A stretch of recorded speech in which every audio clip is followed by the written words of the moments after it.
Che poi adesso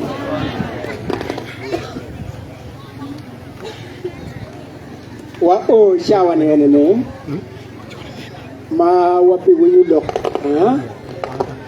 ma chego na ani wa che ya bana duchu wa goyo kita di goyo me di wani wana upe perché ti come ye to twal ci wa ngu ci nero na yom na ko come ci che ti come ye me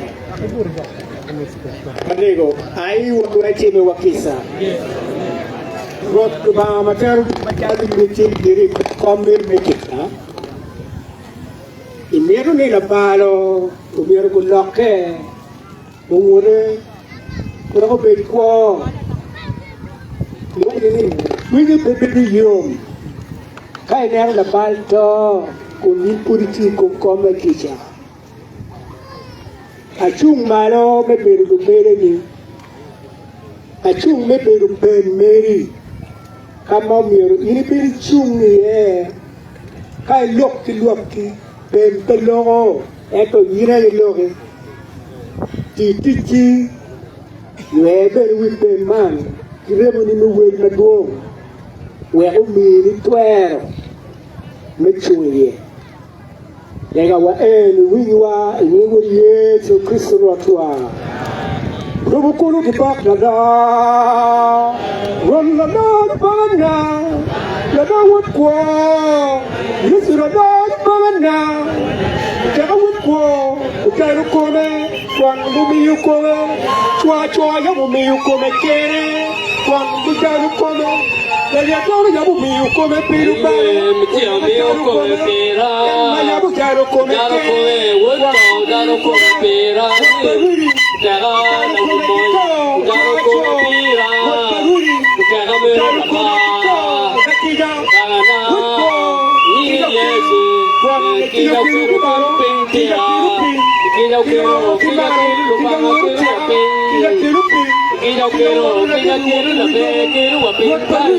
rueda la wimoy ya lo pera nero chan pero para ya lo come piwa moro rueda la vida o rengani rueda wimoy bangana ni yesi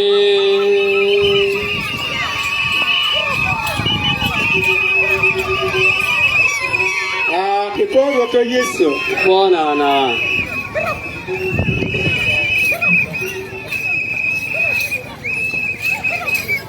we don gen kongo ke akayo ay ya kwa kete sabta mukene ne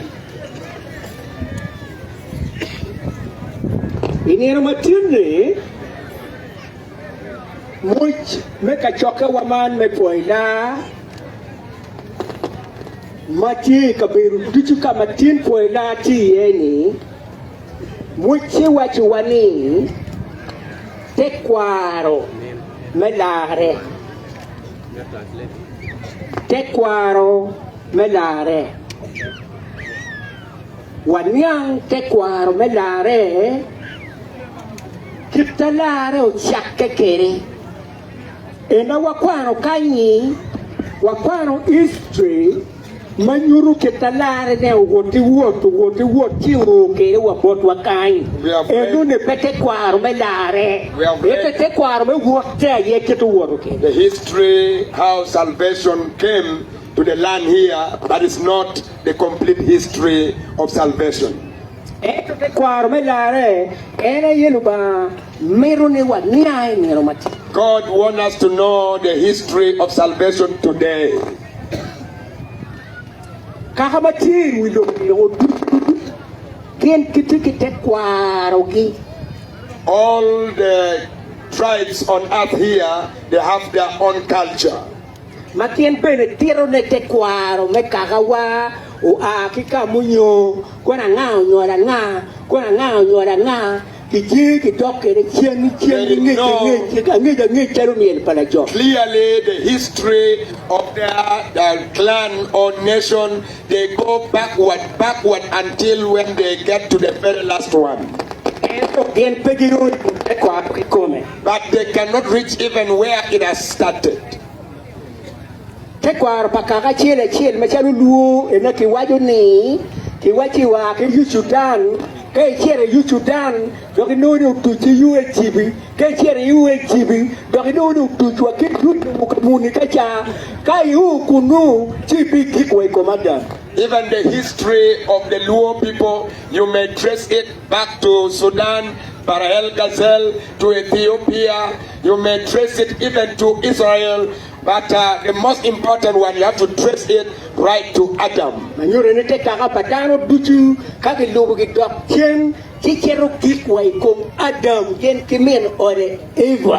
you trace it really to the very beginning, then it will start with Adam and Eve. We want to trace the very history of lare or salvation, where it began from. Wanero book me niyabo suara ne apa wiario tinge apero siwa kiki tinge apa wiache ngat bakwano uyoro kokwan. Turning to the book of Revelation chapter 12 from verse 7 onward, let the reader read it quickly.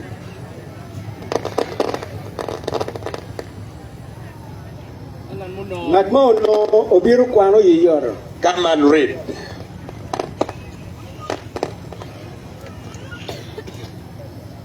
Kwan na chen man. E kar meru chuchot lwenyu chake ki wiporo. Lwenyu chake ki kwene. Chake ki kwene. Malaika kachiel kilo malaika ne kulwenyo. Ikom men kuru matiti. Men kuru matiti kachiel kilo malaika ne bene kulwenyo. Ento giloyo giwoko bene mumiyo kaberu dong udoko pepe gi wiporo. Sigi bolu men kuru matiti sa woko piny ingom. Mayam biru men kuru machonni. Magi luo ni la dot kichatan. La bol dano mai wilogo. Tusu ipole woko piny ingom. Kachiel kilo malaika ne. Sushot a winyu dwan mo mano ipolo mawachi kung dong lar dano kiteo kike barbawa kitwer pa Kristo do bien ngat mayam doru worumbe goni dong kibor wo ope bingom en ngat mayam doru gi nyim lubawa de shen kidi wori bien dong kilo gi wo remo para terromo kipilo mesoden magiberu katuchune dokper begi paro pe kogi eto kumire kengi kari waito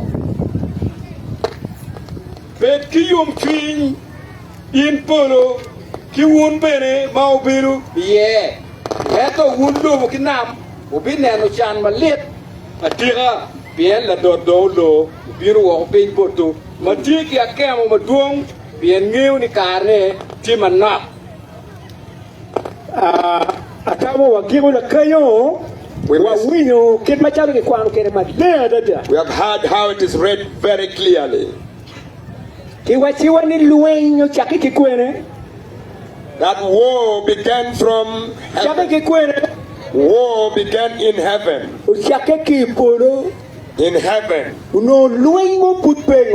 There was no war on earth here.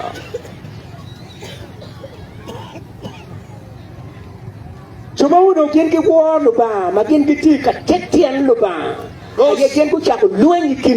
were worshipping God and they were close to the throne, they are the one who began war.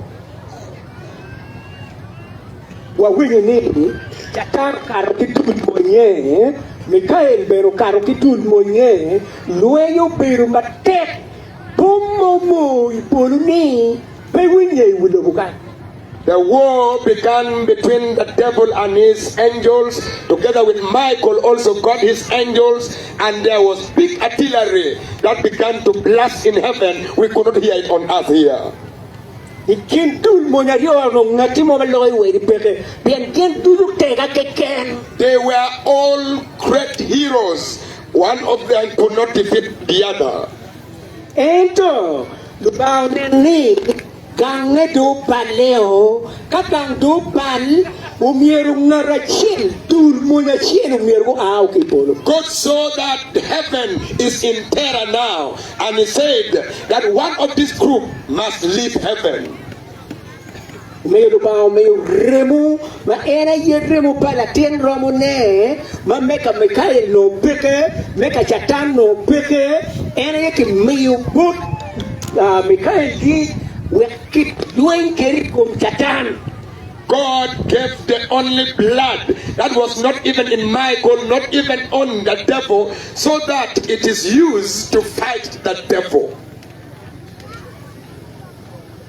The man ke watiki pulu chatan pin wakidul monye madung chalu kuimena. That is why the devil has been thrown on earth here with these angels that are so numerous as the sand of the sea.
He was overcome by the blood.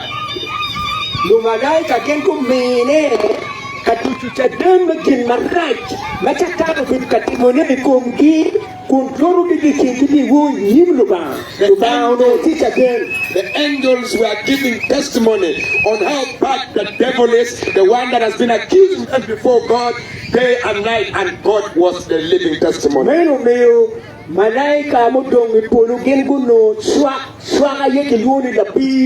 That is why the angels in heaven got all the support it is needed, and that is where they stand forever. Why? Ask yourself.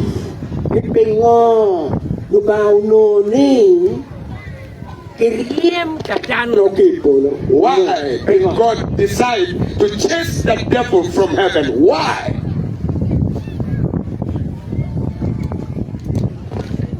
Really, actually, why you look money? Because then a year a day gang money.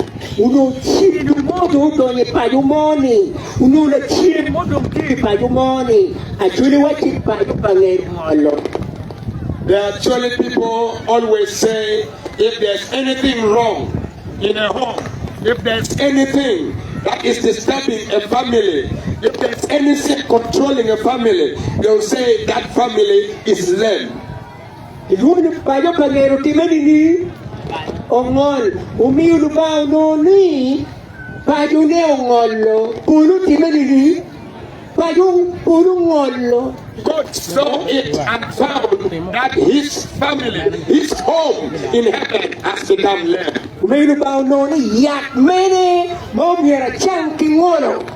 And God found what is the medication for that lameness.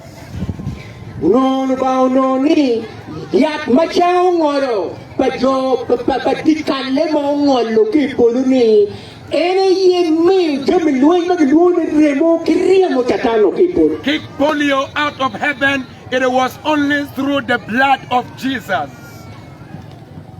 Peman, one wangeo, Kai Waki Pajo Pangeron, no Chilumoti can you yam look you. If they say the home is lame, it means the ancestors has left something evil in the family. Pajo Maungon, Mudo Yam, that did more ticket journey, Madua Ta. That did to make it tall, but big young, look dear, Bill, Medical young, killer did the white tea, and never Diana, one medical tall, he can't do Diana. Maybe in a family, the children has denied good beef for the father, and the father in anger will declare that no one in this home must taste the soup of their cattle. Mommy, one what you said then, me, gang mong on, you will see ye. Whatever the one wa, he gave it to Mokere, young Becky Chamo.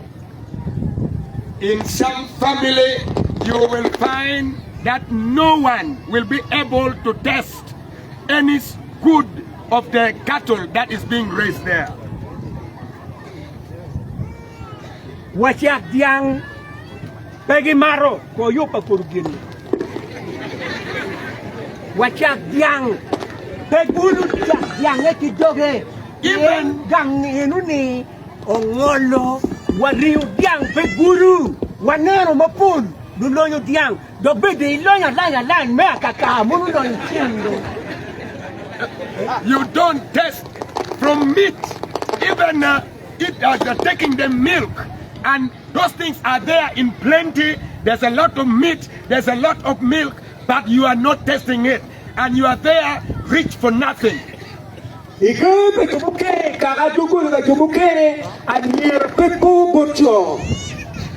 some families, no girls can elope formally to be married anywhere.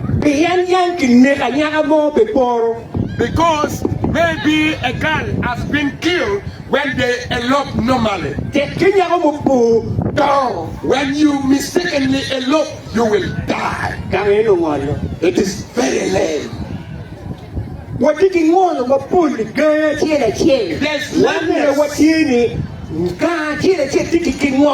Every home that we come from is lame. Every single home. Some family are lame in the area of drunkenness. Others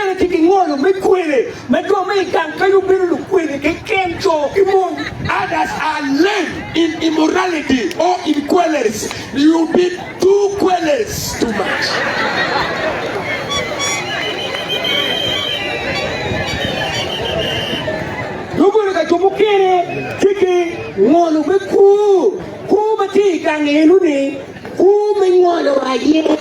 Others are professional thieves. The kind of theft in that family has got into a high rank.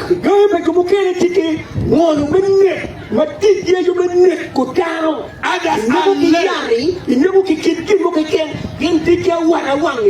the area of taking life of people. They use all means, be it by killing them, fighting, or using all the poisons they have.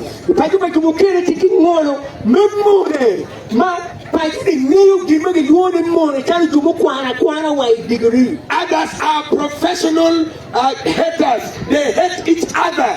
They are against each other as if they have gotten the degree in it.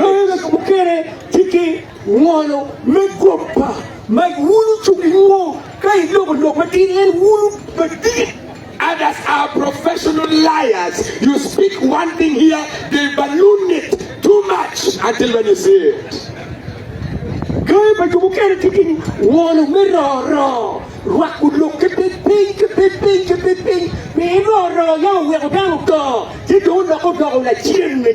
Others are lame in the area of putting issues from under until when a person dies. For them, they are playing clean.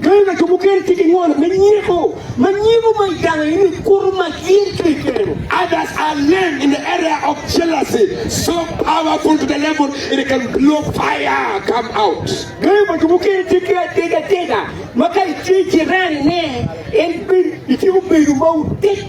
Some are lame in the area of hatred. If by mistake you are their neighbors, you will never speak forever.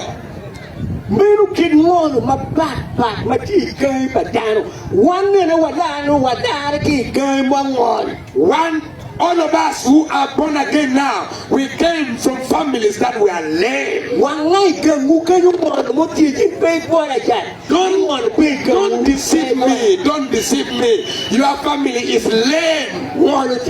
It is lame. When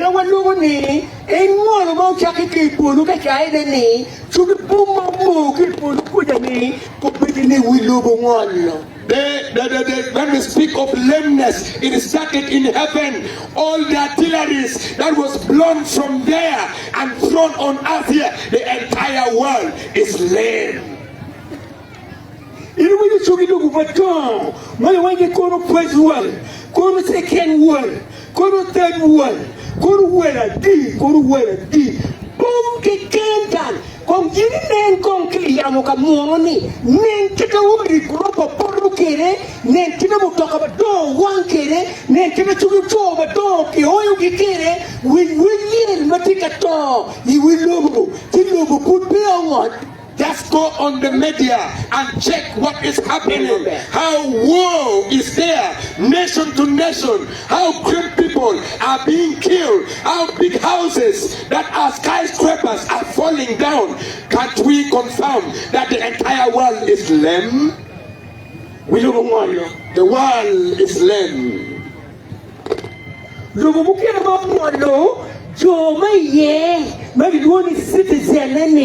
Baby, look how you. Don't sit again. Go get to it. Look, get it. Look. There are other nations that are so lame that the citizens of that nation can never stay there and they have gone in the foreign lands.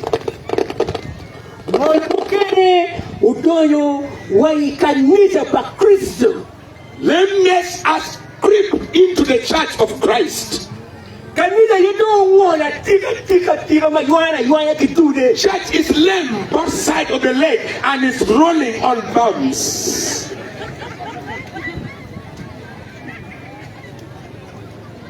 What brings lameness in the church?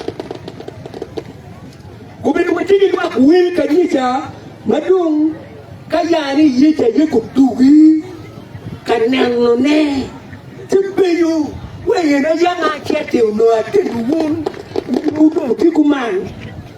I tell you, Kuman, we attend Kuman, won't be coming on. Wound can need a mango, Ketrokin, woo, a ta, can need a anati, more you can.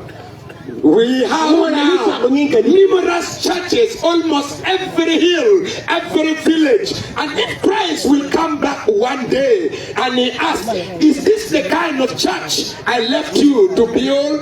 You will find that all our churches are lame in the presence of God.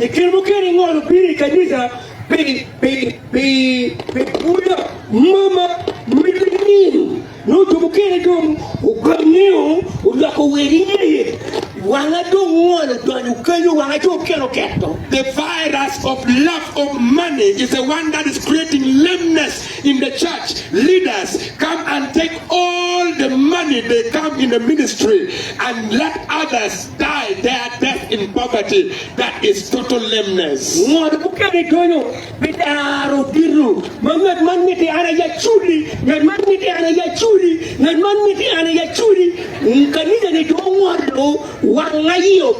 Fight for leadership where one want to be on the top. The Musudu. And that church is in problem.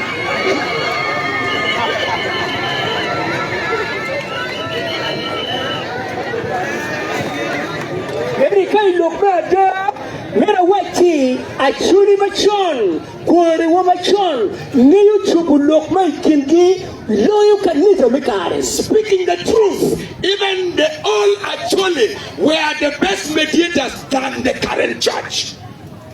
Peni achuni machon kamuru paneo ki tokam ngati cha pekoni wat kana wore ngati pemaru pi wat kana wore lukiro ben chame wat pelo woki lukiro biru ping wat kangwa ngolo. In the all actually, if the married young ladies are throwing bad spirit among themselves, they don't speak to each other, they don't eat in each other's place, the elders will sit down and say, wow, Lameness has come into our home. They sit down. They will discuss. And they find the reason. And they will rebuke.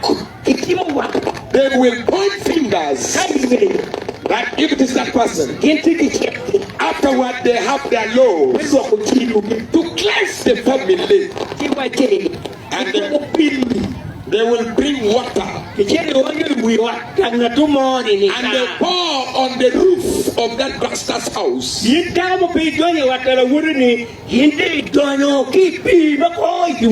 As the water is dripping down, you used not to enter into the house. You go and the water drip on your back. And the same is done on the other side. God, the actually people would have finished their issues. Then the elders will command, we want to hear laughing among you. We want to see you moving together to fetch water and to go and work in the garden. And they will do it immediately according to the elders. Then they will begin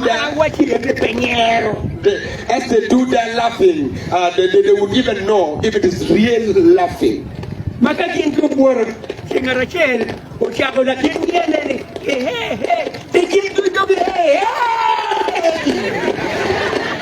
you hear the first one begin the laughing, hey, hey, hey, you know, the rest will go, hey, hey, hey. Is that real laughing? Is that real laughing?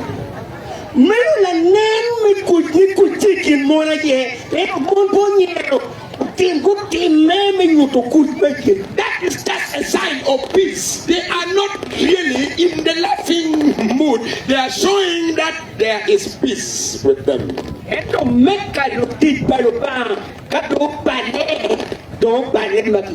For servants of God, once the nut fall off, that's the end of it.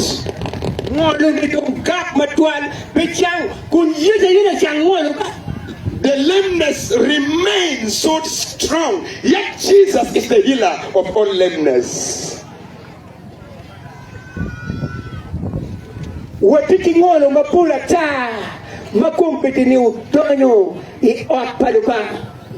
have a lot of lameness types that has entered the house of God.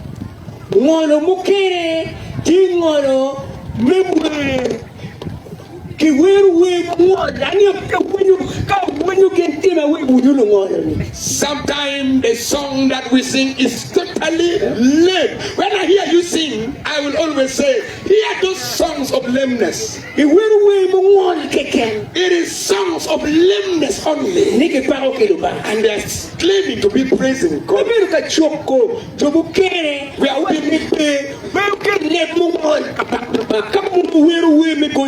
are gospel song. We can let Mungon Mamuti Mekenia Yera a whoopee. We have been rebuking the gospel artists, and we are saying, if you are really gospel artists, be careful, don't sing lame songs. For example, you can say, girls, boys, and you want them to meet where? I want to bear any meal, I've also said,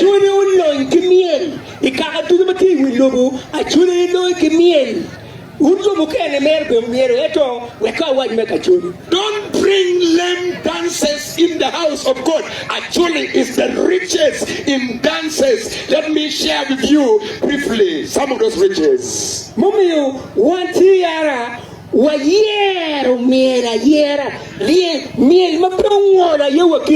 As C.E.R, we have chosen dances that are not lame. We have handpicked them.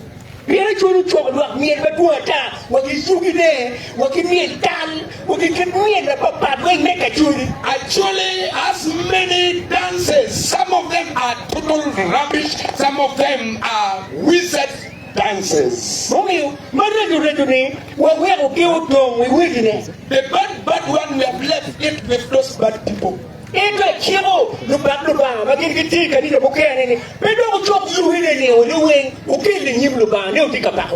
command all the believers in Christ that never pick all sorts of dances to bring in the house of God, claiming you are praising God.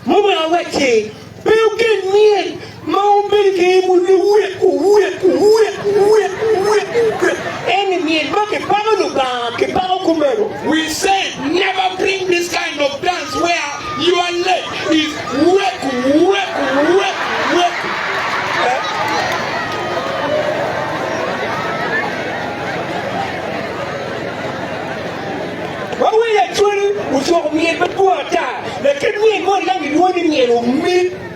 Actually, has many dances. There was one called Umik.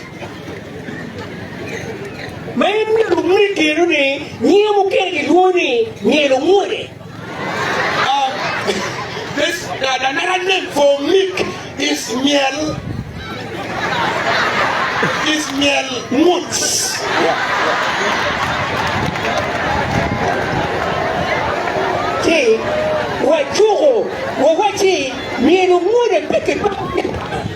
We say there's no dance, moods dance in the house of God. No.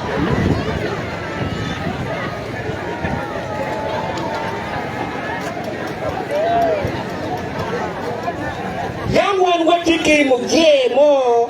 Magidwoni agoro kuli uno tipe jule bodo kuja goro kuli we had a matai mawiyo garubale. We had a man by the name Omon Kole who was in Pajule and he was taking marijuana. His agoro Kole, yeah, his head was a bit off.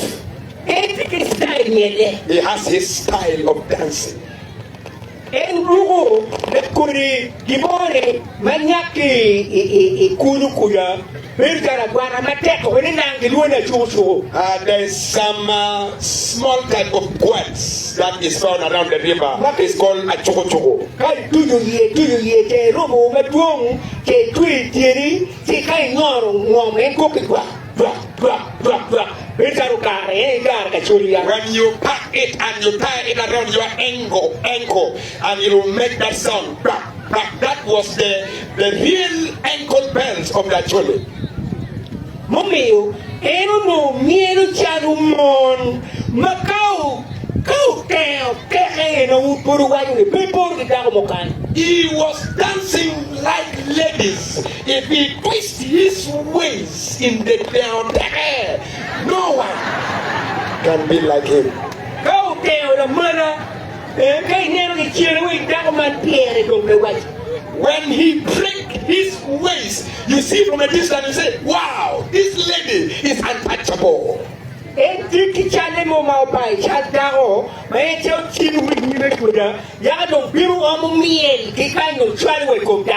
a statue that he has made out of timber. Is of a woman. When he is dancing, he placed it there.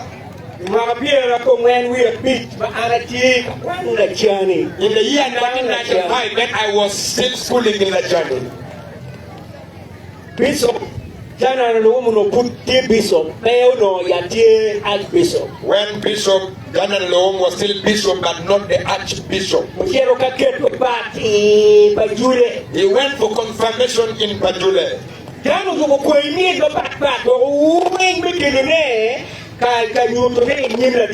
All the variety of Acholi dances were prepared to be brought and shown to Bishop.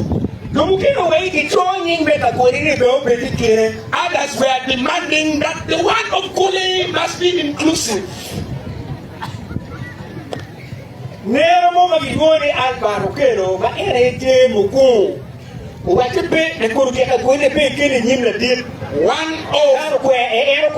of my uncle Okelo refused that this colonizing dance should not be brought here.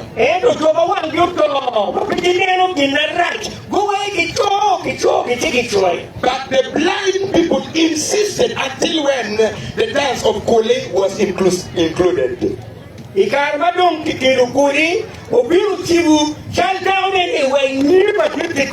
When he sneaked in, he brought that statue that he has made. He put right in front of the bishop. Then he went to bring his dance. He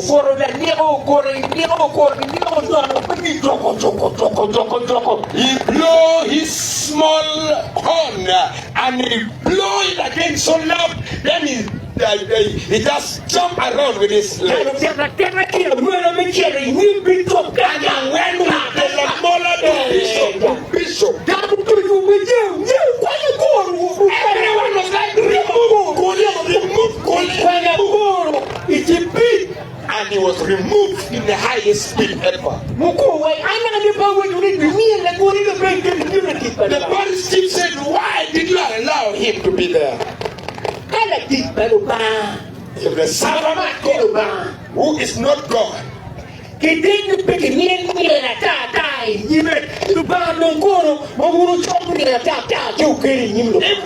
allow bad dances to the servants of God who are on earth, how much more should we shun God who is in heaven with our dances? Does this show that can we distinguish the bad and the good? Let's see the conclusion. Leviticus.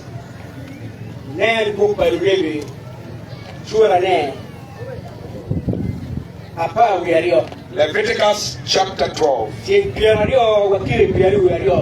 20 to 22 only. One reading, come read quickly.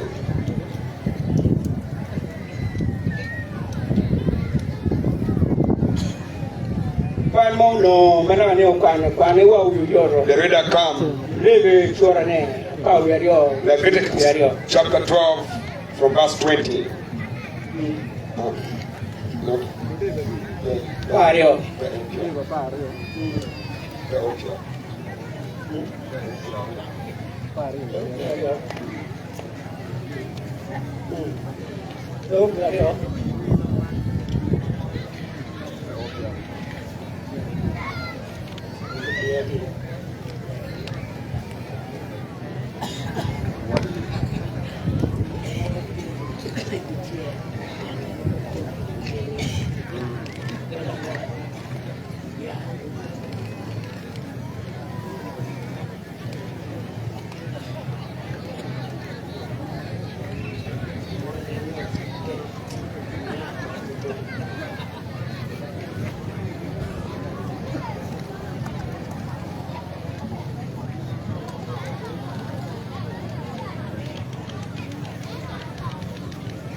Walego team menu kemi me wa kon pa mo ma cher yor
Che poi do yese wanendo lebe tura piaro yario chege piaro do achuga pau yario. Leviticus chapter 22 verse 20 onward. Wanakin man ento beauty gin mo makome ki mwanyo bien pigi biye damone piwu Ruwachi kai tiero kitieri mo nyime pe kin makome kimonyo come kimonyo teno kani kin mo palle ki come kaka come mo palle pat come mo tie mo palle pe kin metiero ne nyimlu ba kadar mo kelo itie le kwe twin boruok pichupu pung nyo bigitie ma iye poyo ma ukwanyo ki kin jai nyo kin romi nyo digi ibigamo makomgi besune Kiwachi kadar mo kidu kitie mo make mo metie bodlu ba make no twin kitie ma kwe twin lu ba per wan wo tiero tie me kwe no twin lu ba Umiro kid makome bere. Pe man wan wo tiki jamu mabul ma wan wo kilu katiero ne nyindu ba ikin kiti miet mana ni awajo ni miet bo kiti miet mo mo miet mana mo ikini mo kiti pak madano pako pak mo ngol kiti nyindu ba wan wo tiki mako ana tigiti mako maka bini nyin lupa kong kongan leo na ye kita ana tikwere ene uru bini kodaka eneni uru bini mataru gitie mau bini maktiero pekue chui lupa nini tiana tinto bini nyimaen eno kinma lupa meru nano ne ene meru nano ne Ngolo mo marpe como uno pino ya koi lu keberi won pe ngol lu kwere pekin wu lu kima bu pekin wu lu kim kal pekin wu cuma kini kau buat yuki mawaji mega kunika kau biro megini bira biri lare kanya to karo megini mamegi ni ka obiru kuno neno adege diga pikinu mone pikinu nyego pikinu roro pikinu lukupa pikinu woro jogo wangi wume makin kagi bao peke ki tuyo wume tuyo no la ongi na wore pikinu bo Luto get magenti to play kuja makum nero wangano yana toho nero wangano muku kipundu chugu yana dong ini toku yewoti mu Bekimu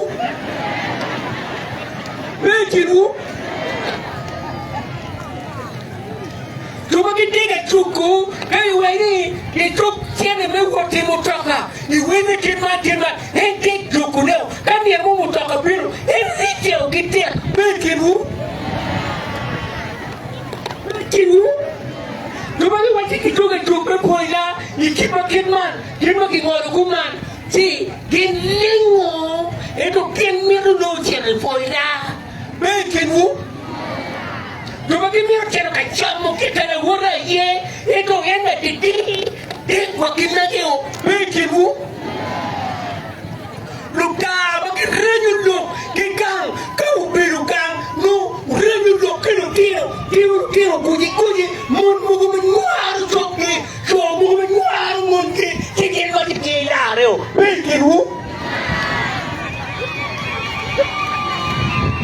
Rutiro malu nyuar makin dik windu tok dulu Itu kegigitan kuya, neguru luka ciri, kan dia butuh kiri di lungkunu, Bekimu, Lutero maluku, makira jidori ya, kegigitan kuya, gojim goba, ni abara kenyero kinakinan, kunumir na chamane, Bekimu,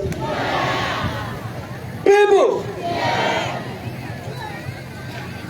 Mugu makene kanu tiro ka munu iriu makuti la kwa de dong kanu ya wa katia peko na tien ko ka mona pucha mode kuda dia kwa kunewa tena yeko kilaje twalu wo no na tiene titware ba Bekimu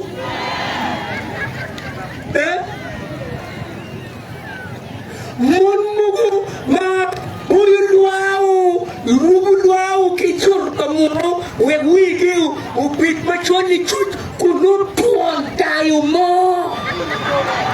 Women who go and die, they are gray hair, yet they are real grandmother. Mommy go na mo wati ujay na ko ni mon mo ti tan kayu pa nang no. That is why they say this type of women in down here, they spoil my education. I don't want you to get remember. I have got this woman. I thought it was a girl, but this is now the size of my mother. I thought it was a girl. But I have taken the mother of a doctor. Anda neno katiu pidi kienda na huyu kachoi kore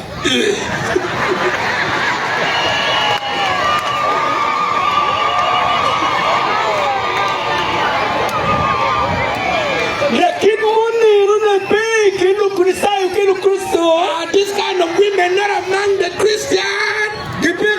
Are they not there? Atungana kitone ni tutu kitiu ni uweng ya kitu choko biru kan ya ni ke biru katiero tie ni mwepoida nimluba If you are here today and you are saying you are coming to thank God for salvation and you are bringing your sacrifice, do you think God will accept it? Kwan Read it. Lima wanguto. Peki kintu mawanguto. Yo peki yenu bali wenkai. Mati yo. Joma penyeru bali. Peki ngini ni bali wakina yetimu ni wakikanga bepeki ni bali. Never bring those who cannot see. Even if they are sinning, even from home, they don't care.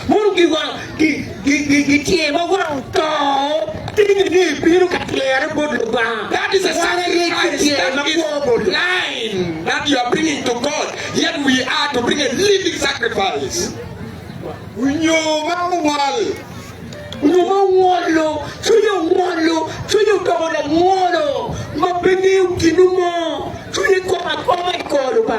Oh, lame, really from the heart, so lame. They are limping as they follow God.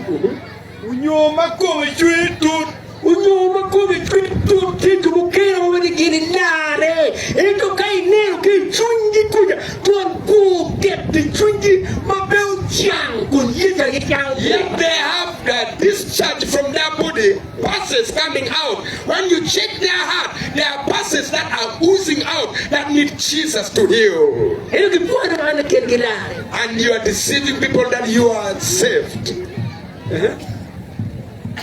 Unyuangoli mama unyugi kitu majab mero.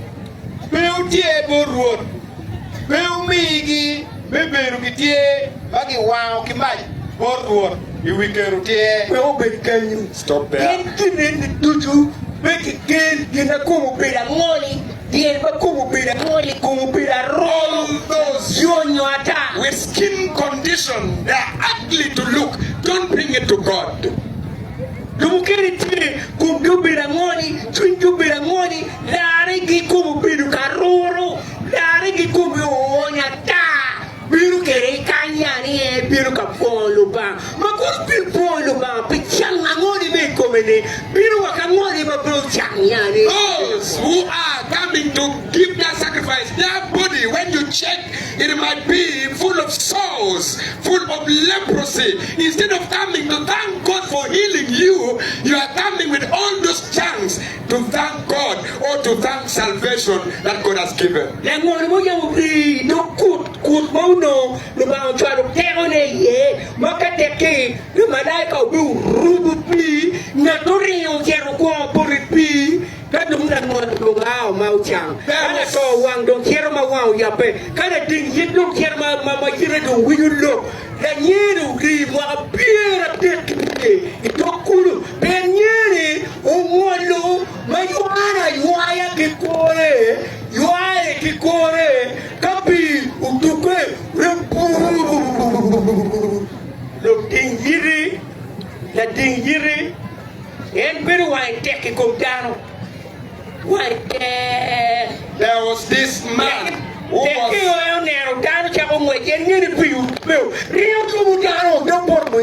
There was this lame man who stayed beside the pool of Bethesda for 38 years, and he could not lift himself to go and dip himself when God stirred the water for healing. The one who are deaf, they were very keen. They were the first one to get healed. This man remained there. The rest of the invalid people were all healed. This man remained. Jesus came across him. Said, why are you sitting here?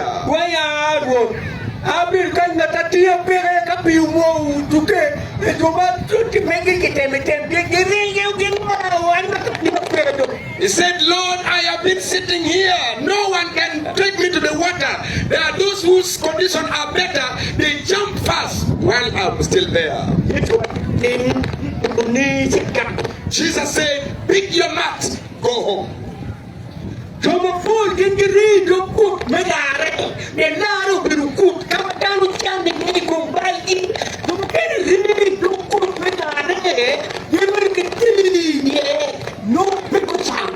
Many remain near that pool of salvation, because salvation is a pool of healing. They stay there for many years without getting the real healing.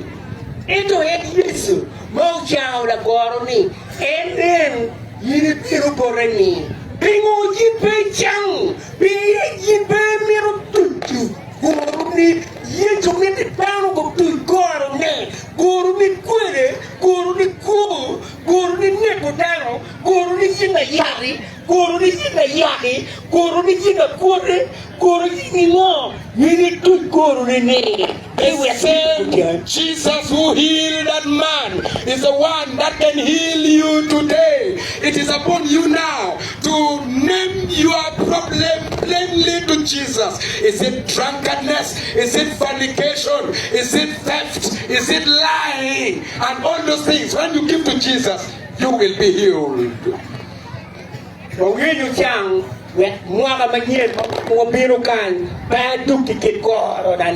Let's seek for healing so that next time we confront again, we don't appear crippled. Thank you, Lord. Kuno ichungi wilu pere ayendo dano beneni chido ichungu tiki opoi indo idonyi ko loki bod ngara chiel we kuno la we kuchang we kuno la we man inguri Yesu Kristo roto.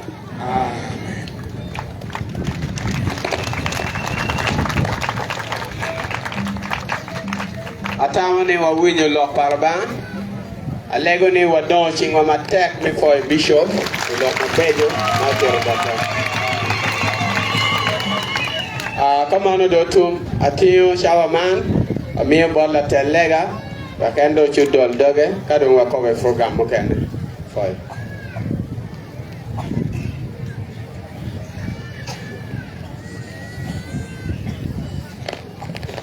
Bagi poro to Yesus Kristo. Wapain kija bien watika kalo da kala. Kito do ine ange karo koire do we kija do yuti ye. Ki poro to Yesus. Chao